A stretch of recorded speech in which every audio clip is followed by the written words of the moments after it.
At the start of the week, we saw Williamson's leaked potty-mouthed texts, but it was only after the revelation that he had told a civil servant to slit their throat that he was forced to resign. Sunak responded by expressing his, quote, great sadness at the resignation. That was a statement that Keir Starmer attacked at today's PMQs. Mr. Speaker, the member for South Staffordshire told a civil servant to slit their throat. How does the Prime Minister think the victim of that bullying felt when he expressed great sadness at his resignation? Unequivocally, the behaviour complained of was unacceptable. And it is absolutely right. It is absolutely right that the right honourable gentleman has resigned. For the record, I did not know about any of the specific concerns relating to his conduct as Secretary of State or Chief Whip, which date back some years. I believe that people in public life should treat others with consideration and respect, and those are the principles that this government will stand by. Mr. Speaker, the member for South Staffordshire spent years courting the idea he can intimidate others, blurring the lines to normalise bullying behaviour. It's precisely why the Prime Minister gave him a job. The truth is simple. He's a pathetic bully, but he would never get away with it if people like the Prime Minister didn't hand him power. So does he regret his decision to make him a government minister? Mr. Speaker, I obviously regret appointing someone who has had to resign in these circumstances. But I think what the British people would like to know is that when situations like this arise, that they will be dealt with properly. And that's why it is absolutely right that he resigned, and it's why it is absolutely right that there is an investigation to look into these matters properly. I said my government will be characterised by integrity, professionalism and accountability, and it will. Mr. Speaker, everyone in the country knows someone like the member for South Staffordshire. A sad middle manager getting off on intimidating those beneath him. But everyone in the country also knows someone like the Prime Minister. The boss who is so weak, so worried the bullies will turn on him, that he hides behind them. What message does he think it sends when, rather than take on the bullies, he lines up alongside them and thanks them for their loyalty? Integrity in public life matters. And that is why it is right that the right honourable member has resigned. It is why it is right that there is a rigorous process to examine these issues. The idea that Rishi Sunak didn't know how Williamson worked is pretty far-fetched, because he hasn't exactly hidden it. In 2017, he spoke as Chief Whip to Tory party conference. Take a look. The peddling of secrets, dark arts, the odd inducement, or even threat. But conference, please rest assured, some of this is fiction. Whoa, what a creep.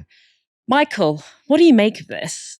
Yeah, I've been trying to work out what I think of this. I suppose, first of all, like, what a creep. I mean, I 100% agree with it. It's just gross. What awful people. And I actually thought some of Keir Starmer's words in PMQs rung true. You know, talking about him sort of this vicious middle manager and someone who's allowing it to go ahead at the top.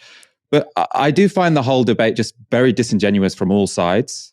Everyone's seen the thick of it, right? The thick of it was demonstrating someone who was ensuring party discipline by being a complete arsehole.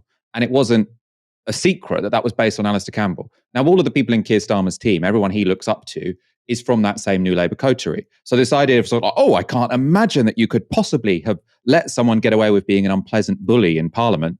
No, you've surrounded yourself with people who are very much associated with a period in government where that bullying happened. And I'm sure it still happens. I mean, that's kind of what our political system seems to be based on. These two parties have complete power. No one is allowed to, or no one is sort of able to challenge that for electoral reasons, because we have a first past the post system. And that just gives enormous power to bullies at the top of two quite unsavoury institutions.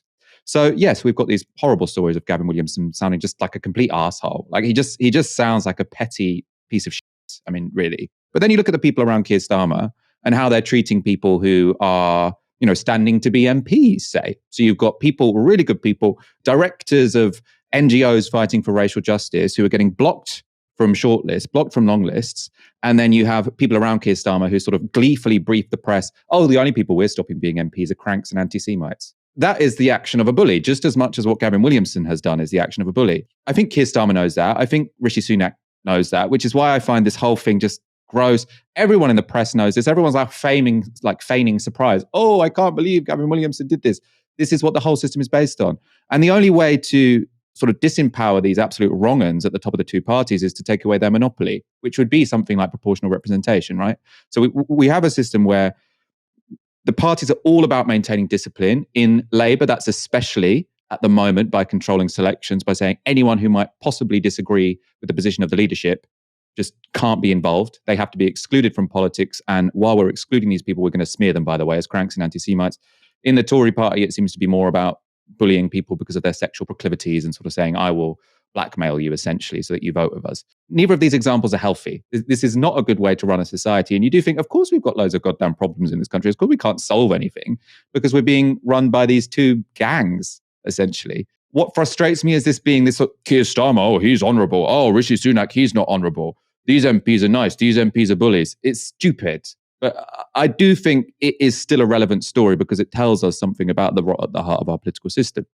Yeah, I think it really speaks to just kind of how systemically engendered this kind of behavior is. I also find it really funny when we kind of clutch our pearls, when the press clutches their pearls at the idea that people who are willing to enforce the most unimaginable suffering on regular people, that they also happen to be personally awful as well. It reminded me when Priti Patel was done for bullying, or it was exposed that she was a bully. I was like, yeah, it doesn't surprise me that a woman who looks at vulnerable people crossing in the channel in small boats and says, I'm going to put a wave machine in there to send them back. It doesn't surprise me that that woman is also a horrible person to work with and is a complete, bully.